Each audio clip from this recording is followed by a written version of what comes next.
I'm Hazel Bennett, 34, standing in my Malibu mansion with ocean waves crashing against the cliffs below my infinity pool. 10 years ago, I was disowned for choosing MIT over my family's plans. Today, I'm hosting a housewarming for my $12 million home, celebrating my tech company's success. As I arrange the last centerpiece, the doorbell rings. I freeze at the sight through the security camera. My parents are standing at my door after a decade of silence, uninvited and unexpected. Before I dive into this wild story, let me know where you're watching from in the comments. Hit that subscribe button and join me on this journey of family drama that taught me what true belonging means. Springfield, Illinois wasn't exactly a tech hub when I was growing up. Our middle-class neighborhood was filled with practical people who valued stability over dreams. My father, Richard, worked as an accountant at the same firm for 30 years, and my mother, Eleanor, taught third grade at the local elementary school. My older brother, James, was the golden child, quarterback, student council president, and perpetual recipient of my parents' undivided approval. Our family photos showed smiling faces, matching sweaters during Christmas, and summer vacations to affordable destinations within driving distance. From the outside, we looked like the perfect American family. Until around my 10th birthday, I believed we were. I remember the precise moment when the first cracks appeared. I'd created a basic computer program that could generate simple animations, nothing revolutionary, but impressive for a fifth grader in the early 2000s. My computer teacher had praised me, suggesting I consider entering a regional technology competition. Computer programming isn't a real career for a young lady, my father said over dinner that night, not even looking up from his meatloaf. You should focus on practical skills. My mother nodded in agreement. Computers are just a fad, honey. What about joining the school choir?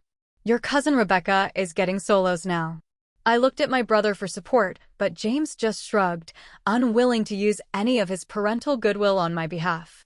That night established a pattern that would define the next decade of my life in that house. While my parents attended every single one of James's football games, even driving 3 hours for away matches, they found excuses to miss my academic achievements.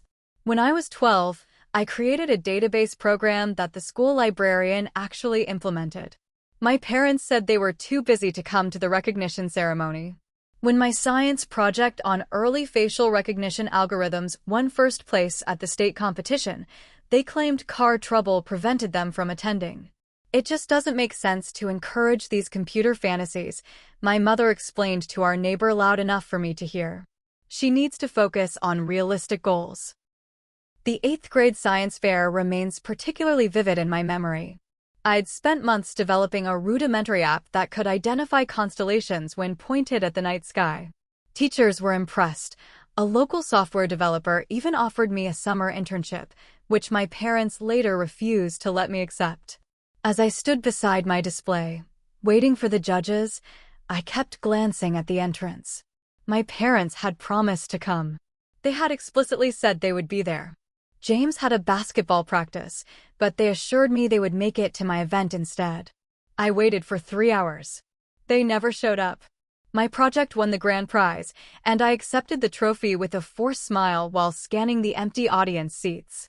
That night, I found them watching TV when I arrived home.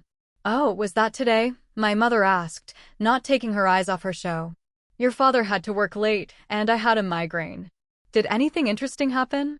I went to my room with the trophy hidden in my backpack. They never asked about it again.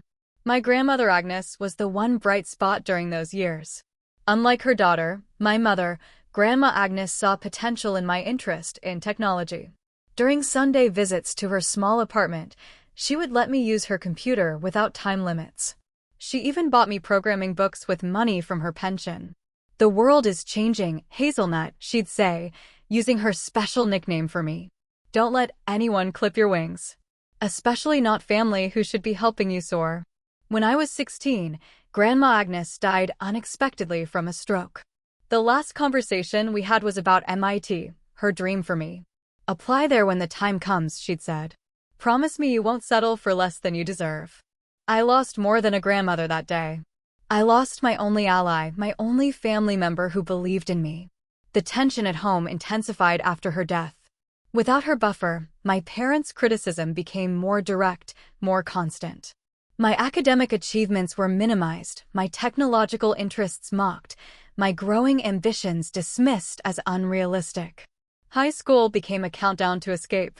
I poured myself into coding, staying late in the computer lab, building my skills and my applications simultaneously. I babysit and did data entry work to save money. I applied for every scholarship I could find. And I held tight to Grandma Agnes's final advice: don't settle for less than you deserve. Senior year of high school brought the inevitable collision between my dreams and my parents' expectations.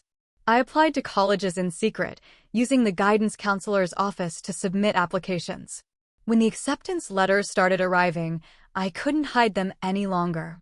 Massachusetts Institute of Technology. My father's voice filled our kitchen one April evening, the crumpled envelope in his hand.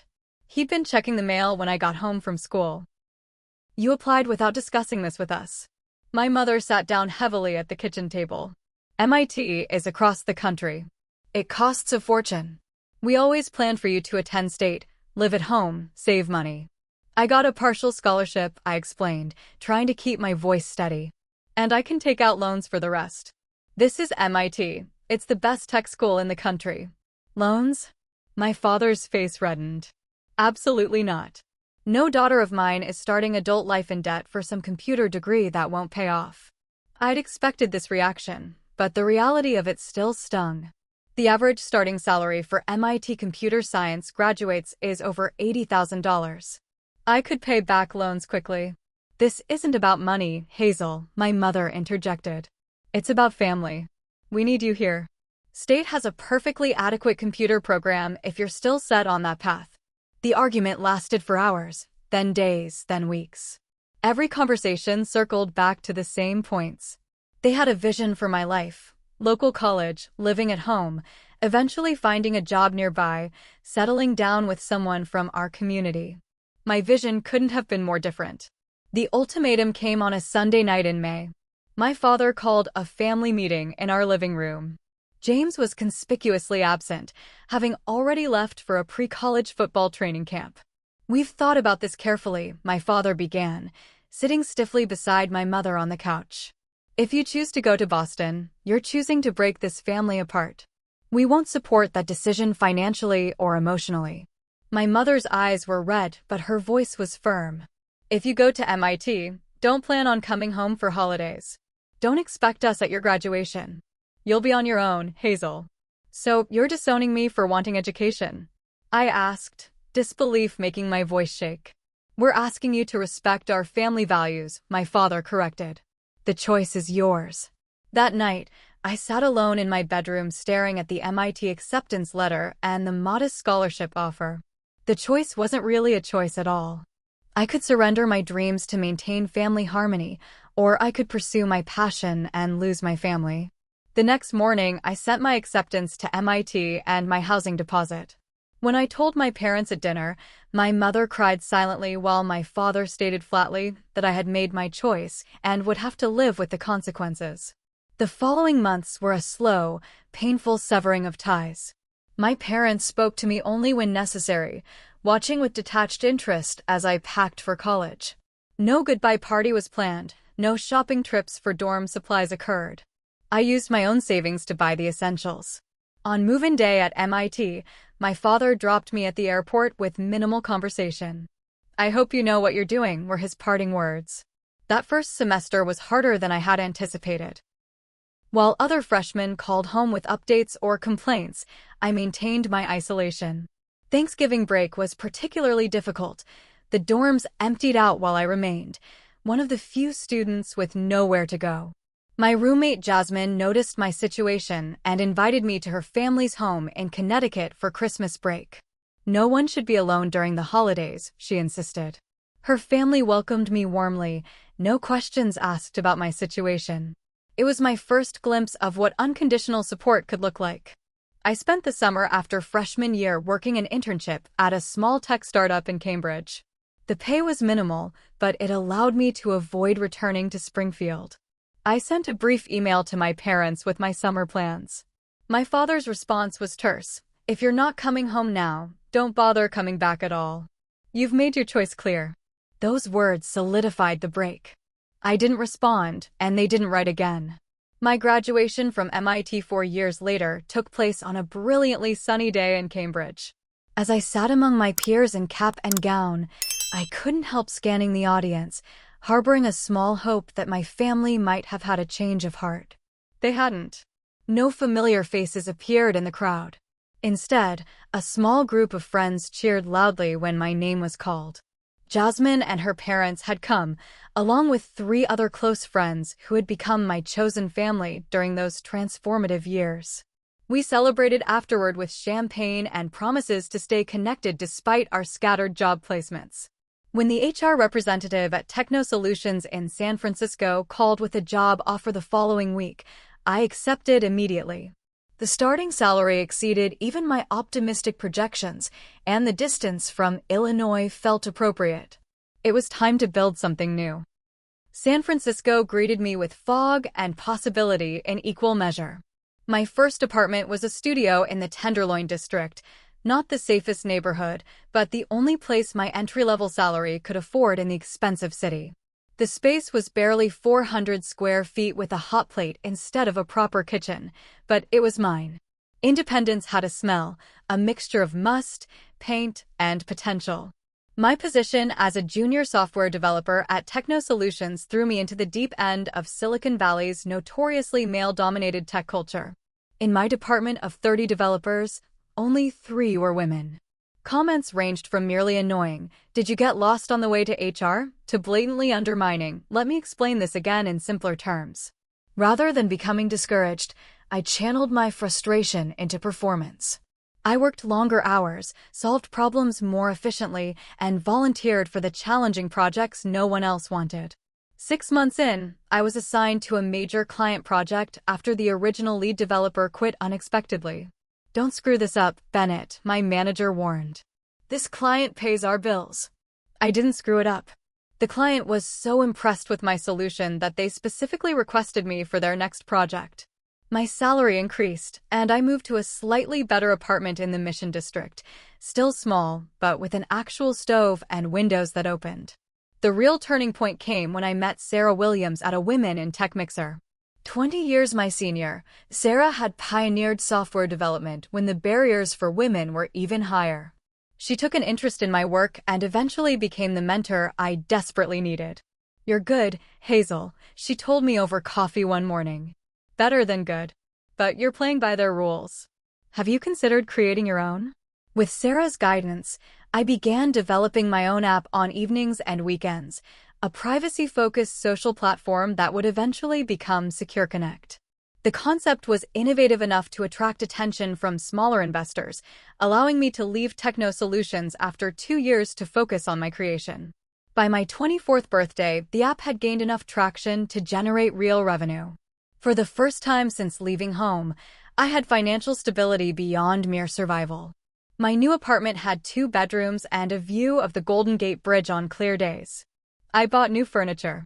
I took actual vacations.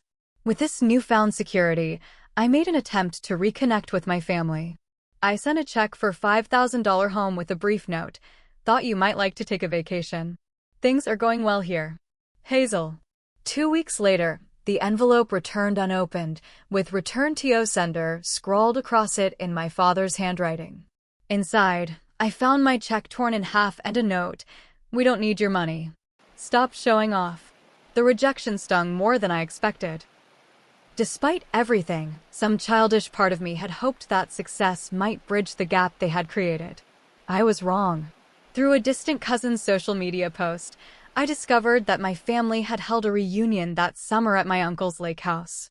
Everyone was there: my parents, James and his new fiancée, aunts, uncles, cousins. Everyone except me. No invitation had been sent, no phone call made.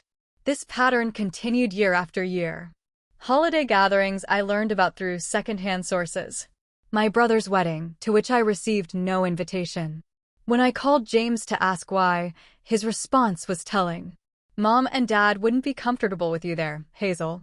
It would cause drama, and Melissa wants a perfect wedding day. You understand, right?" I didn't understand, but I accepted. When my aunt died, I sent flowers to the funeral but didn't attend, knowing my presence would create tension during an already difficult time. When my cousin had a baby, I sent an expensive gift but didn't visit. Each exclusion reinforced the message: I was no longer part of the family. Therapy became my lifeline during those years. Dr. Rivera helped me process the ongoing rejection and establish healthy boundaries. Your family is showing you who they are and what they value, she told me during one particularly difficult session after learning about another family event I'd been excluded from. Believing them is an act of self-care, not surrender. Gradually, I built a life rich with connections that weren't bound by blood. My circle included fellow entrepreneurs, neighbors who became friends, Jasmine, who had relocated to Oakland, and Sarah, who remained a steadfast mentor. We celebrated holidays together, supported each other through crises, and cheered each other's successes. Family isn't just who you're born to, Sarah told me on my 27th birthday as our group toasted at my favorite restaurant. It's who you choose and who chooses you back every day. I was ready to believe her. The transition from promising startup to genuine success happened faster than anyone predicted, including me. At 28, I incorporated Bennett Technologies with reconnect as our flagship product. Our privacy-first approach to social connections struck a chord in a market increasingly concerned about data security. The early days of running my own company nearly broke me. I worked 18-hour days, subsisting on coffee and determination. My apartment became a makeshift office, with whiteboards covering walls and investor pitches scattered across every surface. My small team of 5 worked remotely to save costs, connecting through the very platform we were building. Securing funding proved more challenging than expected. I approached 52 potential investors in our first year. 49 declined, many suggesting I bring on a male co-founder to increase confidence in leadership. The rejections echoed my parents' dismissals years earlier, but this time, I had experience with pushing through others' limited expectations. The pivotal meeting occurred on a rainy Tuesday with Alexandra Vega, founder of Vega Venture Capital. Unlike previous investors who questioned my capability as a female founder, Alexandra focused entirely on the product and business model. This solves a real problem, she said, scrolling through our prototype. And your growth metrics are impressive for bootstrapping. What do you need to scale? 2 weeks later, we secured our first significant funding round, $3.5 million. The investment allowed us to lease actual office space, hire 15 additional employees, and launch a marketing campaign targeting privacy-conscious millennials. reconnect's user base grew exponentially over the next 3 years. What started as a small alternative to mainstream social media platforms evolved into a privacy ecosystem with multiple interconnected products. By my 31st birthday, Bennett Technologies employed over 200 people across 3 offices, and reconnect had 10 million active users globally. The Forbes 30 Under 30 feature caught me by surprise. The photographer wanted to shoot me in our stylish San Francisco headquarters, standing confidently among my team. The accompanying article detailed my journey from MIT to founding a company valued at over $500 million. Near the end, the journalist mentioned my family background. Bennett remains private about her estrangement from her Midwestern family, who reportedly disapproved of her tech ambitions and education choices. Success sometimes requires difficult choices, she acknowledges. I've built a different kind of family here. That single paragraph generated more personal attention than I'd anticipated. Suddenly, my story became part of a larger narrative about women in tech, family expectations, and the price of success. Interview requests flooded in, most wanting to explore the family drama angle rather than our technological innovations. I declined most interviews, focusing instead on our upcoming IPO. The public offering exceeded all projections, with stock prices doubling within the first week of trading. At 33, I became one of the youngest female tech founders to take a company public successfully. My personal net worth on paper exceeded $200 million. The Malibu property wasn't planned.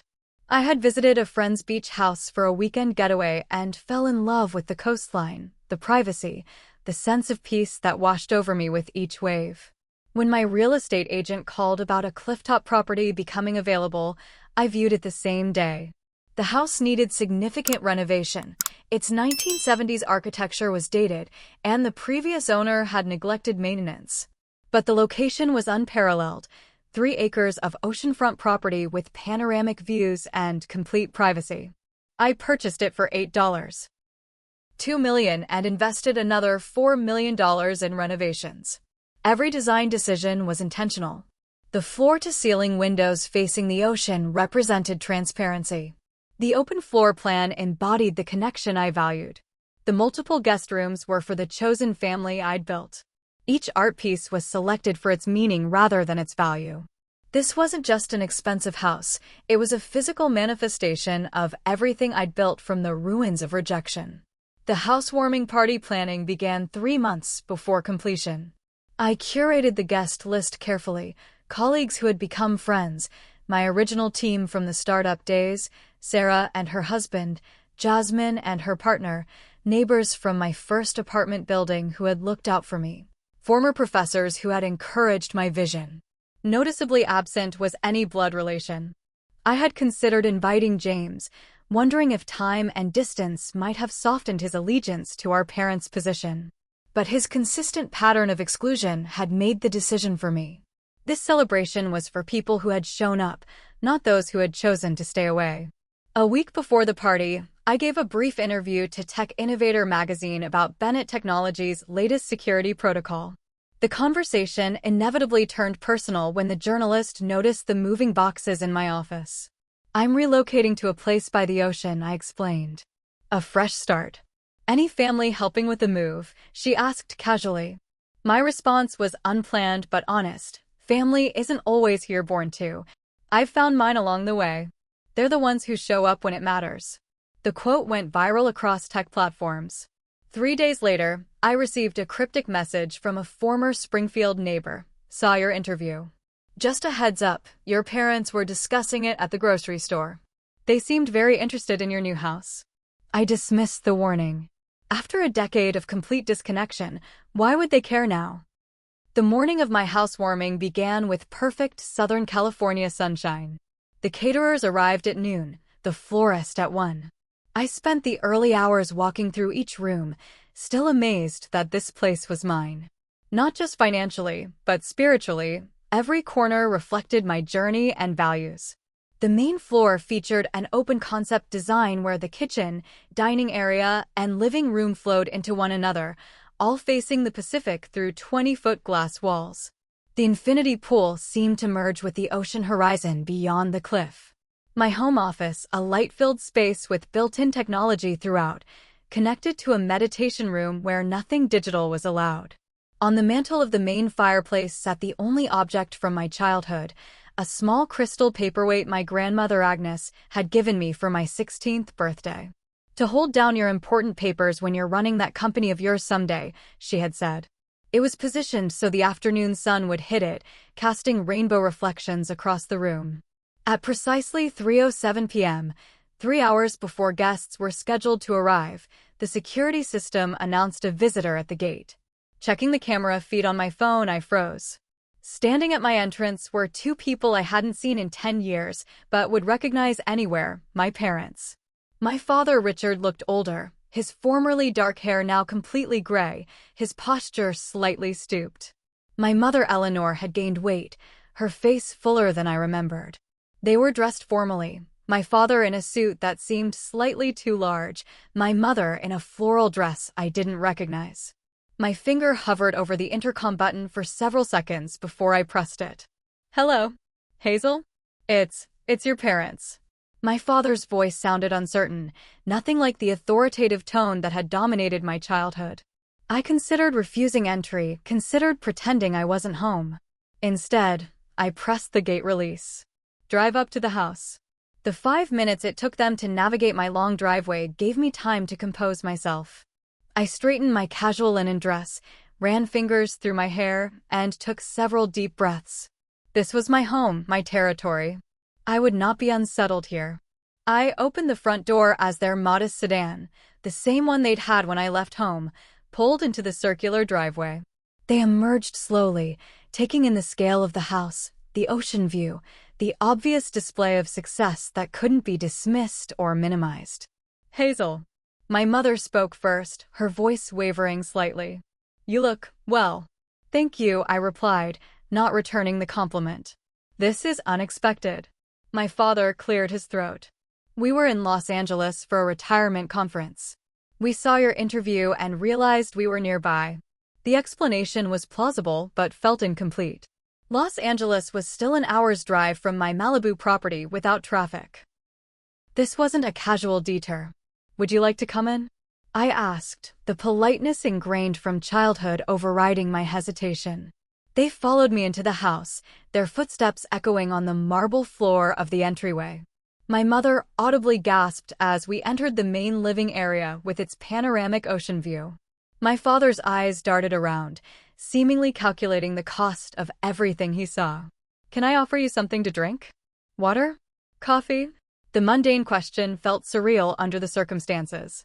Water would be fine, my mother replied, perching carefully on the edge of an Italian leather sofa as if afraid to fully commit her weight to it. In the kitchen, I took longer than necessary filling 2 glasses, watching my parents through the open concept design. They whispered to each other, gesturing subtly at various features of the house. My father picked up a technology magazine with my company logo on the cover, then set it down quickly when he noticed me returning. Your home is impressive, my mother offered as I handed her the water. Very modern. Thank you. The renovation took about a year. I sat across from them, maintaining physical and emotional distance. Must have cost a fortune, my father commented, attempting a light tone but unable to hide the undercurrent of judgment. I can afford it. The statement hung in the air between us. Several moments of uncomfortable silence followed, broken only by the distant sound of waves. Finally, my mother set down her barely touched water. We've been following your career, Hazel. The magazine articles, the news about your company. You've done very well for yourself. The revelation that they had been tracking my life from afar without ever reaching out twisted something inside me. And yet this is the first time you've contacted me in 10 years. My father shifted uncomfortably. We thought it was best to give you space to pursue your interests. The pause before the last word carried all the dismissal of my childhood. Space, I echoed. Is that what you call complete exclusion from family events? Not inviting me to James's wedding? Never responding to the few attempts I made to connect? That was complicated, my mother interjected quickly. We were hurt by your choices, Hazel. You chose your ambitions over family. I chose education, I corrected. I chose opportunity. You were the ones who made it an either/or proposition. The conversation circled uncomfortably for several minutes, neither side directly addressing the decade of separation. My parents commented on the art, asked superficial questions about California living, mentioned distant relatives as if we'd been in regular contact. I responded with equally surface-level information, waiting for the real purpose of their visit to emerge. It came after my father used the bathroom and accidentally wandered into my home office, noting the financial documents I'd been reviewing earlier. Your company's doing very well from what we hear, he said after returning to the living room. Public offering exceeded expectations, according to the business section. Yes, we've been fortunate, I acknowledged, noting his sudden interest in my financial success. We're so proud, my mother added, though nothing in her previous actions had demonstrated pride. Always knew you were smart, just worried about practical matters. My father leaned forward slightly. Actually, Hazel, that's partly why we wanted to see you. Family should share in each other's success, don't you think? And there it was, the real reason for their sudden appearance after a decade of silence. James has been having a difficult time, my mother explained, her voice taking on a sympathetic tone that felt rehearsed. His business venture didn't work out, and with the economy the way it is. He's underwater on his mortgage, my father continued bluntly. The bank is threatening foreclosure. Your mother and I have helped as much as we can, but our retirement savings only stretch so far. We thought, given your fortunate position, my mother gestured vaguely at the house around us, you might want to help your family through this rough patch. The audacity struck me speechless momentarily. 10 years of exclusion, of missed holidays and celebrations, of returned checks and ignored attempts at connection, and now they appeared at my door with financial expectations? How much are you asking for? I finally asked, my voice carefully neutral. 300,000 would clear James's debts and give them a fresh start, my father stated, as if discussing the weather rather than a sum that would have seemed impossible to our family a decade ago. That's a significant amount, I observed. Has James tried restructuring his mortgage? Consulted with financial advisors. My mother waved dismissively. Those people just want fees. Family is more reliable. And it's not as though this amount would affect your lifestyle. She glanced pointedly around the room. You could probably find that much in your sofa cushions. The casual entitlement triggered a memory. Sitting at our kitchen table at 17, being told I'd be on my own if I chose education over their plans for my life.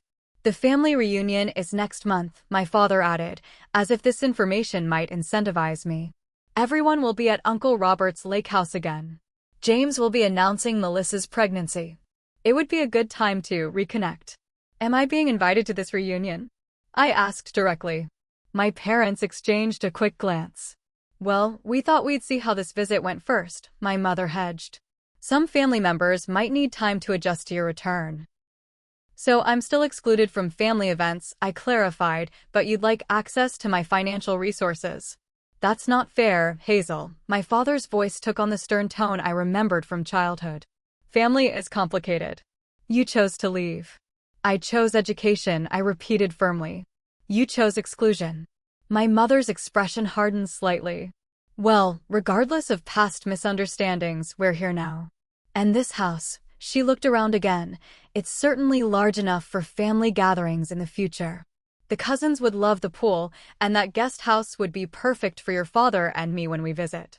The presumption that they could appear after a decade, ask for money, and assume access to my home for future family events I wasn't invited to, was the breaking point. I set my water glass down carefully on the coffee table, buying myself a moment to collect my thoughts. When I finally spoke, my voice was calm but firm. I need to be very clear about something, I began, meeting each of their gazes directly. This house is my home, not a family vacation property. Any gatherings held here would be at my invitation, which would require a relationship that currently doesn't exist. My mother's face flushed. I don't think that's a very gracious response, Hazel. After all, we're your parents. Yes, you are my biological parents, I acknowledged. But parenthood is more than DNA. It's showing up consistently. It's supporting dreams even when they differ from your own. It's maintaining connection even through disagreement. My father shifted uncomfortably. We're trying to reconnect now. That should count for something. With a request for $300,000, I pointed out. That's not connection. That's transaction. Now you're just being difficult. My father's voice rose slightly. Family helps family. You have means. James has need. It's simple. Nothing about this situation is simple, I countered. For 10 years, I wasn't considered family enough to be invited to holidays, weddings, reunions, or even funerals. I wasn't family when I sent checks that were returned torn in half. I wasn't family when I graduated, when I started my company, when I struggled, or when I succeeded. My mother's eyes welled with tears. Whether genuine or tactical, I couldn't tell. People make mistakes, Hazel. We may have been too harsh. This isn't about punishment, I clarified. I'm not excluding you to get revenge. I'm acknowledging the reality of our non-relationship. We don't know each other anymore. You're essentially strangers asking for an enormous sum of money. Strangers. My father stood abruptly. We raised you. We fed you, clothed you, put a roof over your head. Yes, you did the legal minimum required of parents, I acknowledged, remaining seated. And I'm grateful for that foundation. But from the moment I chose education over your control, you treated me as if I didn't exist. That's not fair, my mother protested. You cut us off just as much. I sent holiday cards for 3 years without response, I reminded her. I called on your birthdays until the number was changed. I sent checks that were returned destroyed. The message was clear. At that moment, Marco, my head of security for the event, appeared in the doorway. Everything all right, Ms. Bennett? The florist needs approval on the terrace arrangement. My parents startled at the interruption, suddenly aware that other people were in the house, preparing for an event they weren't invited to attend. Fine, Marco. I'll be there in a moment, I assured him. After he departed, an uncomfortable silence settled over us. My parents exchanged glances, seemingly realizing their position was weaker than they'd anticipated. About James's situation, my father finally continued, his tone marginally less demanding. 300,000 would resolve things completely, but even half that amount would make a significant difference. I took a deep breath. I'm not opposed to helping James on principle, but I won't simply write a check without any context or relationship. If you're genuinely interested in rebuilding family connections, that requires time, effort, and honesty from all sides. It means acknowledging past hurt without defensive justifications. It means establishing trust gradually. My mother frowned. What exactly are you saying? I'm saying that financial support would need to follow relationship repair, not precede it, I explained. I'd want to speak with James directly, understand his situation, perhaps connect him with financial advisors who could help structure a more sustainable solution than a one-time bailout. So you're refusing to help, my father concluded flatly. I'm refusing to be used, I corrected. There's a difference. If genuine reconnection is what you're seeking, I'm cautiously open to that process. It would start small, perhaps a monthly video call, gradual inclusion in appropriate family events, acknowledgement of the past decade of exclusion. My father's face darkened. We drive all this way, and you give us conditions and therapy talk. Your brother needs help now, not after some lengthy reconciliation process. That's your choice to make, I said quietly. I'm simply being honest about my boundaries. I stood, signaling the conversation's end. I need to check on the preparations for tonight's gathering. I think it's best if we conclude this visit. Your party is more important than family. My mother's voice took on the guilt-inducing tone I remembered from childhood. The people coming tonight have been my family for years, I replied simply. They've supported me, celebrated my successes, comforted me through difficulties, and shown up consistently without conditions or expectations. That deserves my respect and attention. As I escorted them to the door, my father made one last attempt. You'll regret this decision, Hazel. Family is forever. These tech friends will move on to the next hot company when yours falters. I paused at the threshold. That may be your experience of relationships, Dad. It hasn't been mine. I've built connections based on mutual respect and genuine care, not obligation or convenience. My mother's parting shot came as they crossed the threshold. Family should always come first, Hazel. We raised you better than this. You raised me to stand firm in my values, I replied. I'm doing exactly that. I wish you a safe journey home. I closed the door gently but definitively, watching through the security camera as they stood briefly on my porch before slowly walking back to their car. My father gestured angrily as they drove away, clearly continuing the argument. Once they were past the gate, I allowed myself a moment of stillness, processing the encounter. The expected tears didn't come. Instead, I felt an unexpected clarity, a final release from the last lingering hope that they might someday see me clearly and value me for who I was rather than what I could provide. My phone buzzed with a text from Jasmine, on my way early. Need any last-minute help? Actually, yes, I replied. Could use a friend right now. 20 minutes later, Jasmine arrived, immediately sensing something was wrong. As we sat on the terrace overlooking the ocean, I recounted the unexpected visit. They really showed up after 10 years asking for money, she marveled. That takes serious nerve. Part of me knew this day would come eventually, I admitted. I just thought I'd feel more, something. Vindicated or devastated. Instead, I just feel peaceful. Like the last thread connecting me to an unhealthy past has been severed. Jasmine squeezed my hand. That's not the absence of feeling, Hazel. That's freedom. As the sun began its descent toward the Pacific, other guests started arriving. I made a conscious choice to be fully present with the people who had chosen to be in my life, rather than dwelling on those who had chosen to exit it. The party would go on, better and more meaningful than ever. The housewarming party transformed my new home from an architectural showcase into a place of genuine warmth. 60 people who represented different chapters of my journey filled the rooms with laughter and conversation. From MIT classmates who had become fellow entrepreneurs to my first employees who were now close friends, from Sarah who had mentored me to the younger women I now mentored myself, each person represented a chosen connection that had enriched my life. Early in the evening, Jasmine pulled me aside. "You should say something. Not about what happened earlier, that's private, but about what this gathering means to you." She was right. As the sunset painted the sky in brilliant oranges and pinks, I clinked my glass to gain everyone's attention. The crowd quieted, faces turning toward me expectantly. "Thank you all for being here tonight," I began, looking around at the assembled guests. "When I designed this house, I kept coming back to one word: connection.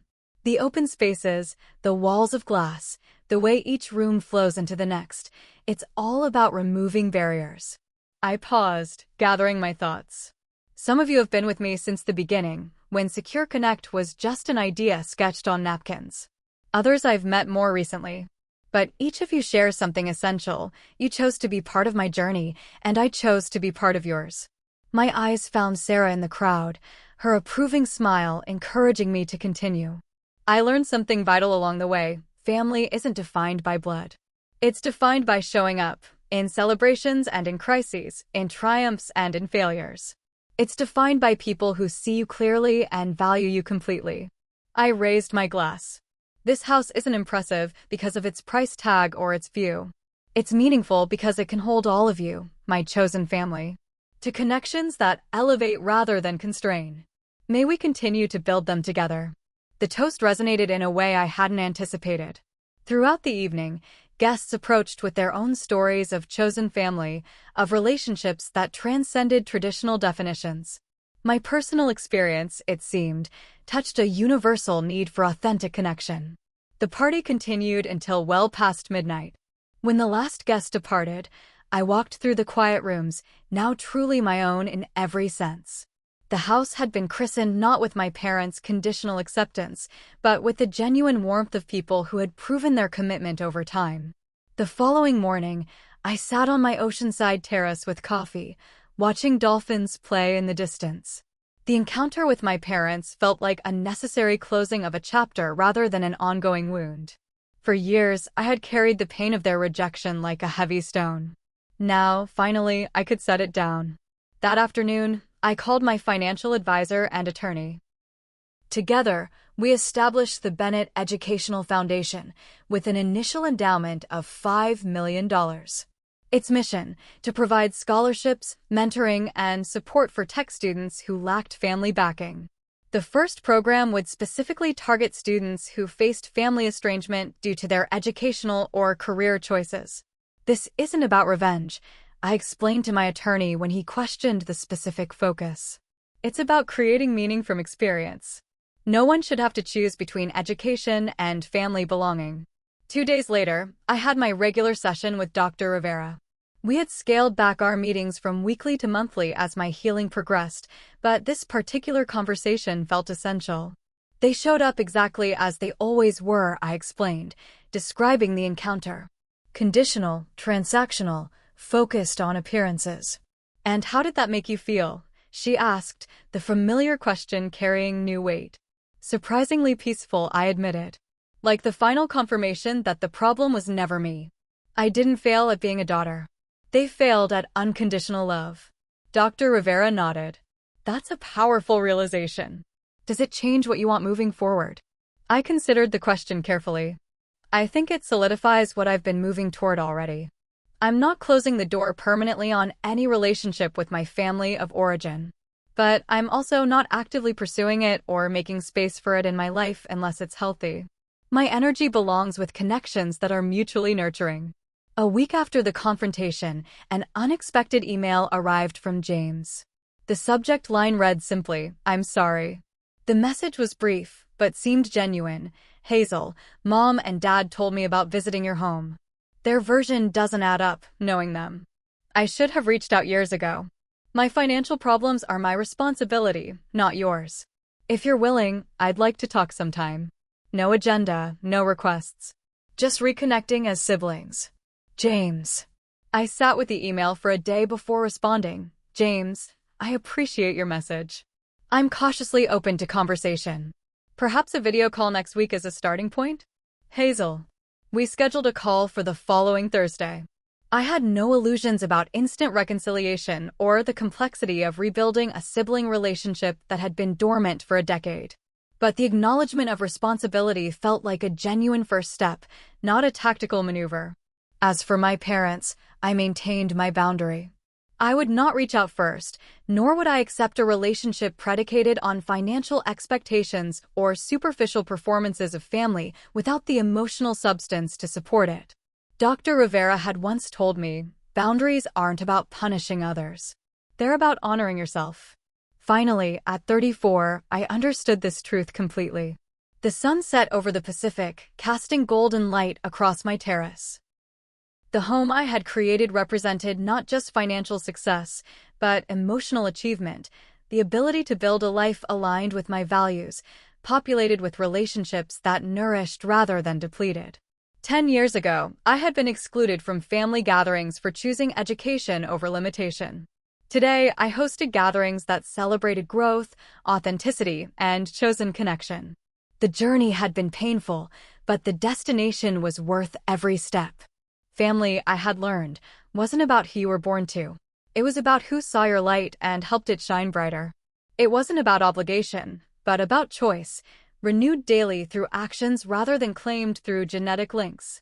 Most importantly, it wasn't something you could purchase with a mansion, demand through guilt, or withhold as punishment. True family was earned through consistent presence, demonstrated in both celebration and crisis. And by that definition, I was no longer familyless. I was family-rich.